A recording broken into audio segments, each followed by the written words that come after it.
lost traces. You were up all night when you went to bed with your darkest mind. The pillow wet covered your eyes. When you finally slept while the sun caught fire, you changed. We fell in love. When we last left our heroes, Luke Skywalker was being chased down by Boba Fett. Darth Vader had just learned from Boba Fett that Luke Skywalker is his son, and Han Solo has a wife. Yes, folks, I'm talking about the Star Wars comic. Star Wars, the title, by Jason Aaron and John Cassaday. When basically the first arc of the series ended. So what do we get? We get a one-shot. We get a shot of Obi-Wan Kenobi. A story that I think everybody was kind of looking forward to. Telling the story of Obi-Wan in the years between Revenge of the Sith and A New Hope. Who are we, folks? This is Star Wars, Delusions of Granular, with your host, Ron. And every week we discuss something about Star Wars and get granular with it. As always, you can find all of our past shows at delusionsofgranular.com or subscribe to us on iTunes or Stitcher. And if you like our show, subscribe to it. Leave us a review if you care to, or more importantly, recommend us to a friend. That would be a bigger help than reading a review, because honestly, who's reading those reviews on iTunes anymore, right? We're all subscribing to podcasts on our phones. I don't even know where the reviews are on our phones. So, yeah, recommend us to your friends. I keep saying us. That's because my co-host is away, possibly in rehab, possibly in carbonite, possibly having a baby. One of those three. But JP is gone for a while, so until then, holding the show down and giving you twice as many episodes a week. So instead of one granular episode with JP and myself, you're getting two with just me. So hopefully you'll stay engaged with the show. I'll do my best to keep you entertained and give you some fun episodes, shorter episodes. So I thought with this Star Wars issue number 7 of the Marvel comic books coming out, I thought I would give it a shot of kind of giving it a review, giving you a rundown of my thoughts on this issue, mostly because we would either kind of discuss the comics as part of a bigger show or discuss a full arc, but since this was a one-off comic, I thought I would give it a shot of just doing a one episode about one issue and see where that goes. I thought this was a worthy issue. Like I said, we were left hanging there with Han Solo possibly having a wife or ex-wife. Now, I don't know how that's going to work. I can speculate that, like all things in the expanded universe / canon universe, if it's not a movie, it's not really counting, but we'll see. Maybe in Force Awakens, Han will have an ex-wife or two. Who knows? Or 3. Maybe he, married Leia and, divorced her since before Force Awakens starts. So only time will tell. We're about 4 months out of before that'll happen. So we shall see. So let's talk a little bit about the rumors out there lately. One thing I thought nobody's really talked about, but this past weekend, Mission Impossible Rogue Nation came out. Now, I'm as big of a fan of the Mission Impossible movies as anyone else. They're good, fun, non-turn-off-your-brain kind of entertainment. Always fun to see Tom Cruise risk his life in dangerous stunts. But what I'm more fascinated by, or interested in, I should say, is now that all of the marketing is out for Rogue Nation. Are we going to start to hear about Rogue One, the Star Wars anthology movie that's coming out next year, right, folks? We should be hearing more and more about that. I imagine we will maybe hear something at the D23 Disney Expo in August, maybe? I don't know. Maybe they'll focus more on giving us some information on that movie than The Force Awakens. We'll never know. Or I guess we will know, but not until August. What we did hear this week is that there's a rumor floating around that Felicity Jones, who is, I guess, the star of this new movie, rumor has it she's going to be playing Boba Fett's daughter. Yeah, I don't know how to take that one, folks. Part of me thinks, sure, why not, right? Boba Fett may have gotten married, had a kid. Now she's got a vendetta against, I don't know, Han Solo and his kids. Who knows? Or possibly she, the people have gotten it confused, and the rumor is that she's playing Sabine from Rebels. I know that rumor was floating around a while ago, kind of died away for a little bit, and now this Boba Fett daughter rumor is happening. But I could imagine somebody saw a note or some concept art or something and saw a female in Mandalorian armor and was like, oh, Boba Fett has a daughter. Well, if you've been watching Rebels like I have, like JP has, we know that there is a female Mandalorian, armor-wearing person, and that would be Sabine. So, I don't know. Time will tell on that. Crazy rumors on the internet. Hopefully at D23, D23, however that expo is pronounced, we'll hear some more about that.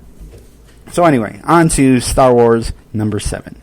Now, this was written by Jason Aaron, who has been doing all of the Star Wars issues so far. So he's been working primarily on the Star Wars titled comic itself. And instead of John Cassaday, he is joined on art by Simone Bianchi. Now, I do not know much about Simone other than he's an Italian artist, but I do know a little bit about Jason Aaron. Jason Aaron wrote a series of comics called Scalped. Now, Scalped, to me, folks, if you've ever watched any HBO, if you watched Sopranos or possibly The Wire, to me, Scalped is like a cross between Sopranos and The Wire, except it takes place on an Indian reservation. It's all about the Indians and how they're treated unfairly, and just kind of all the underground crime that goes on at a Indian reservation. It's very very dark series, but very well done, and I'm a big fan of Jason Aaron. So, as he's been writing for Star Wars, I've been pretty much a fan of Star Wars, the comic title itself. Although John Cassady's artwork has left me a little bit cold. I do feel like he writes or he draws a little bit too closely to scenes from the movie, taking inspiration directly from the movie. I don't know. I just hasn't really sat right with me. So seeing a new artist on this for this one-off, I was very interested in this. And as soon as I opened the pages, in fact, as soon as I saw the previews online, because they previewed this issue a while back, and saw Simone Bianchi's work, I was like, okay, this is something different. This is top-notch artistry at work here. He draws Obi-Wan in a way, and as I said, this is the transitional period between Revenge of the Sith and A New Hope. So it's I don't know, it's several years into Obi-Wan's exile on Tatooine, because we have a young Luke Skywalker as a kid, but the way he really draws Obi-Wan, or as he's referred to in this book as old Ben Kenobi, you can really get a feel for the not Ewan, not Alec Guinness, but really just kind of a cross between the two. Obi-Wan, I feel the way he's drawn is almost like to me feels like he's almost like a Jesus Christ type figure. Very, very mysteriously walking through the crowds, kind of. You can almost imagine him turning water into wine to help these, poor people on Tatooine. Just by the way the robes flow in this, I just got a very Christ-like image of him. I've also get a feeling, that this is really kind of, he's like Gandalf from Lord of the Rings. He's very, kind of, let's put it clearly. Obi-Wan is basically exiled, and he can't use the Force, or else he will give away his identity as a Jedi. So he's here. We have this, old wizard that can't really use his powers, and this is, very hard on Obi-Wan. He doesn't know how to not be a Jedi. He seems to be distraught is a good word. Lost. He doesn't kind of. You hear his thoughts that he's blaming Qui-Gon for not teaching him how to not use the Force. Interesting that he goes back to his original master. He doesn't really talk about Yoda, even though Yoda's still around. He hasn't really, at least in this story, hasn't connected to Yoda using the Force. So immediately when you open this issue, it says it's the journals of old Ben Kenobi. And it's interesting, in all of these books we get kind of a Star Wars crawl like we do in the movies, except this time around it is written in the Star Wars language, Arabesh, and it's translated beneath it. But you see that this is actually like opening up Obi-Wan's journal, which Luke found at the end of the previous issue, at the end of the arc. And I don't know, folks, if you've ever heard this rumor, but there was a rumor going around that all of the characters in Star Wars are illiterate because there's hardly ever any writing. You never see any of them read. Well, this is canon, folks. So this proves that these characters aren't illiterate because Ben has actually written journals, and we see Luke at the end of this flipping through a book. So before I go too far into this, I wanted to share some of someone else's point of view on this. One of our listeners, Steve, who his nickname is Steve Sheev, he called in and left us his take on this book. I wanted to play for you right now. So let's listen to Steve, and I'll be right back. Hey, Ron, and I guess JP is still in rehab or frozen carbonite or whatever. This is Steve Shinder again, and I read Star Wars issue 7 a few days ago, so here are my thoughts about it. Right off the bat, I really like how the opening crawl uses a Star Wars alphabet, although it's kind of weird how it's Ben Kenobi's journal and the opening crawl is in the third person. So it has me thinking, is this how did Ben write this, or what's going on here? It was interesting seeing Luke as a kid. You don't see that very often. I was kind of hoping there'd be some sort of conversation between Ben and Luke's Uncle Owen, because in episode 4 it makes it seem like they've had like a lengthy discussion about Luke and Anakin, and we never really see that. So it looks like the antagonists in this one were the water taxers. I guess taxation is a problem even long after the Phantom Menace. and they work for Jabba the Hutt. Who else? I thought it was cool when Ben defended Luke from them. He turned off the light on their speeder. It kind of reminded me of Gandalf in The Hobbit. I mean, Kenobi is essentially Gandalf in space, am I right? I thought it was weird how it ended with Luke reaching the end of the journal. It's like, did that journal just have one entry? I want to see more adventures. So hopefully there are more Kenobi stories. Like maybe when he appears as it goes to tell Luke more stories of his time on Tatooine. It's a time period that's very mysterious and lots of people love to read about. So I would highly recommend reading John Jackson Miller's Kenobi novel. It's really good. And I'm left wondering whether this issue will tie into the Showdown on Smuggler's Moon arc at all.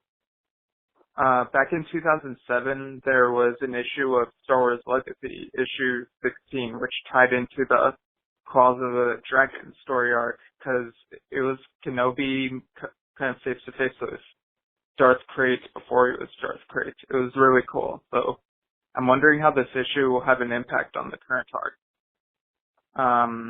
So yeah, those are my thoughts. Good thoughts there, Steve. Glad you bring up the EU novels about Obi-Wan Kenobi, because I personally haven't read those, and with a recommendation from you, I definitely want to dive into those. So folks, if you're not aware, Steve has been contributing a little bit to the show here and there with JP's absence. I highly recommend you checking out his reviews on Delusionsofgranular.com. He's writing some reviews separate from my own opinions on the latest books in the Star Wars series. So hopefully we'll be able to keep posting those on our blog, on our website, and I think he's even going to be giving us some reviews of the past EU novels too. So we'll look forward to that. But anyway, back to Obi-Wan Kenobi's story here. Now, let's just talk about the main setup of this story. Basically, there's a drought on Tatooine, and Jabba has these enforcers who are collecting tax from all the poor people and kind of basically stealing their water from them. And they're basically thuggish guys. They seem a lot scarier than the thugs from Jabba's sail barge. I don't know if that's just because we're getting a modern telling of Star Wars nowadays. Back in 1983, the aliens weren't as menacing, but these thugs in this comic are pretty seem a lot more threatening and scarier than anything we've gotten connected to Jawa before. That might just be the modern audience sensibilities playing into this. But anyway, these thugs go after they're basically trying to collect some money from the Lars family, Owen and Beru, and a young Luke Skywalker kind of stands up for them. And while this is going on, Obi-Wan is having his dilemma of how not to use the Force, and he's kind of using his Force in very covert ways to help the people. He makes these thugs, all their guns jam at once, or he knocks out the lights and starts kind of throwing them around. I will say this: I had to read this book a couple times. As much as I'm praising Bianchi's artwork, his action scenes are a little bit hard to figure out what's going on. There's a scene where it looks like the hood of one of the land speeders kind of pops open, and it kind of catapults one of the guys into the air, and it was tough. It took me a couple tries just to be like, oh, what am I seeing here? I'm not entirely sure. But other than that, I mean, his character drawings are, although not exact, and they're very, I wouldn't say sketchy, but they're very gosh, I wish JP was here. He's more of an expert in describing how these comics look, but it's a very impressionistic style as opposed to giving us like clear figures and forms that we can kind of, our eye immediately knows what's going on. We get, everything is drawn more in a moody way. So, if it's fitting of the story, and I'm not, it's a beautiful book. I really had some problems with when it gets a little bit more action oriented. And this is not a very action oriented story. It's relatively short. What's really kind of the crux of this is, we see a young Luke Skywalker kind of stand up for, not being bullied. And by the end of the book, Obi-Wan saves this little boy that he's protecting from a distance. And it really kind of inspires Obi-Wan to, become a hero again, become a Jedi, use the Force in ways that hopefully we'll get to see him do more good than just kind of sitting around brooding how he can't be a Jedi, how he can't use the Force. By the end, Obi-Wan is ready to pull out his lightsaber again and take action, and however, he does that. Hopefully, like I said, hopefully we'll see that. I think the editor of this book, a person by the name of Jordan D. White, he's actually been editor for Marvel on the Deadpool books. Now, I don't know if anybody's familiar with the latest run of Deadpool, but what they've been doing is they've been having kind of longer story arcs, 6-7 issues long, and then kind of breaking it up by a one-off. And for the Daredevils, it's kind of been Daredevil back in time. They've been doing some crazy one-off issues where they even experiment with the art, making it look like it's a book from the 70s, if the tale is from the 70s. Really having a lot of fun with it. And it seems like he's picking up that structure for these books, the Star Wars books too. So it looks like hopefully we'll get, another story arc with our main characters, Han, Luke, Leia, and, that'll go 6-7 issues, and then maybe we'll get another journal entry from Obi-Wan Kenobi. One can only guess. By the end of this book, we see it flashes forward back to Luke reading this journal from Obi-Wan. He's sitting in his X-Wing while R2 is flying it. I don't know exactly where they're going. I don't really remember where they were supposed to be going at the end of issue 6. But, Luke is like, R2, you drive. I'm going to read this book. And immediately I'm thinking, wow, Luke is a really bad driver. He's reading while he's trying to fly an X-Wing. He lets his co-pilot, his droid, basically run the ship. Once again, showing that R2 is usually the one in control, and Luke is just kind of, dreaming, doing whatever he's doing, but not flying an X-Wing. Let's see, what else? So I did mention that these tax evaders are trying to collect from Owen and Beru Lars, and Luke stops them. But after, Obi-Wan kind of chases these thugs away, they allude to the fact that, or maybe it was before, but they allude at this one point that the Lars family has never paid taxes. I was like, wow, they're tax evaders. Like, I know that Jabba's, kind of a gangster and a bad guy, but like Owen and Lars, or Owen and Beru Lars, they're tax evaders, and Obi-Wan apparently is helping them evade the, paying their taxes. It wasn't clear to me if Obi-Wan is like protecting the Lars family or if he's just protecting Luke. Wasn't quite sure about that. They did mention that Obi-Wan